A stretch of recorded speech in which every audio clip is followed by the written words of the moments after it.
নতুন কিছু করার আগ্রহ থেকেই ইউটিউব দেখে অকটেন তৈরির চেষ্টা করে নিজের জীবনটাই হারালেন ফেনীর নূর আলম মাসুদ। ১৪ তারিখ মঙ্গলবার বিকেলে জেলার সোনাগাজী পৌরসভার ৯ নম্বর ওয়ার্ডে নজরুল প্রাথমিক স্কুলের সামনে ব্যবসায়ী নূর আলম মাসুদ ও তার সহকারী মোহাম্মদ ওমর ফারুককে নিয়ে গোবর ও প্লাস্টিক ব্যবহার করে অকটেন বানানোর চেষ্টা করছিলেন। ধারণা করা হয় প্লাস্টিকটি সম্পন্ন করতে গিয়ে তাপমাত্রা নিয়ন্ত্রণের বাইরে চলে যায়। এক পর্যায়ে একটি পাইপ হঠাৎ বিস্ফোরিত হয়ে মুহূর্তেই আগুনে দগ্ধ হন দুজনেই। গোবর প্লাস প্লাস্টিক, ঠিক আছে, নিজে নিজে এটা হে একটা টেকনিক করছে। তো কিন্তু এটা ওই যে হের যে মনে হয় না টেকনোলজি ইউজ করে নাই, টেকনোলজি ইউজ করবো কিভাবে কিছু বুঝে না, গ্যাস ওভার হয়েছে, স্যার ফাইভ ফাটছে। এটাই জীবন অবাক না করলে কে করবে? 28% মিল্ক ফ্যাটের অবাক করার সাথে ফ্রেশ মিল্ক পাউডার। জীবন অবাক করুক প্রতিদিন।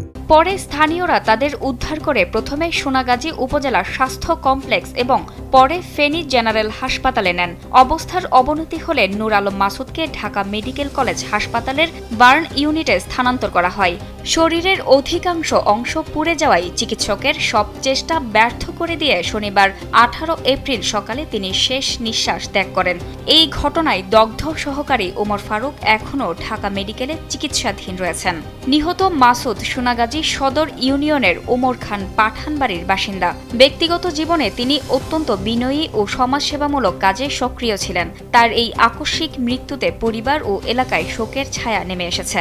শনিবার রাতে জানাজা শেষে পারিবারিক কবরস্থানে নূর আলম মাসুদকে দাফন করা হয়।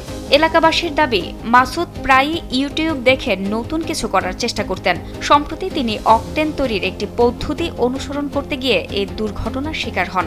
বিস্ফোরণের পর পুলিশ ঘটনাস্থল পরিদর্শন করেন এবং আইনানুগত ব্যবস্থা নেওয়া হবে বলেও জানান সোনাগাজী মডেল থানার ভারপ্রাপ্ত কর্মকর্তা। অকটেন তৈরি করতে গিয়ে যে মারা গেছে, এই বিষয়টাতে ওনারা কি কোনো লিখিত অভিযোগ দিয়েছে কিনা বা কি অবস্থা, আইনানুগ কোনো ব্যবস্থা নেওয়া হয়েছে কিনা? তারা একটা লিখিত অভিযোগ লিখিত ওরকম না, মারা গেছে তো ঢাকাতে, তারা লিখিত হিসাবে বিস্ফোরণে মারা গেছে, তারা কিছু করে আইনগত অধিকার চায়।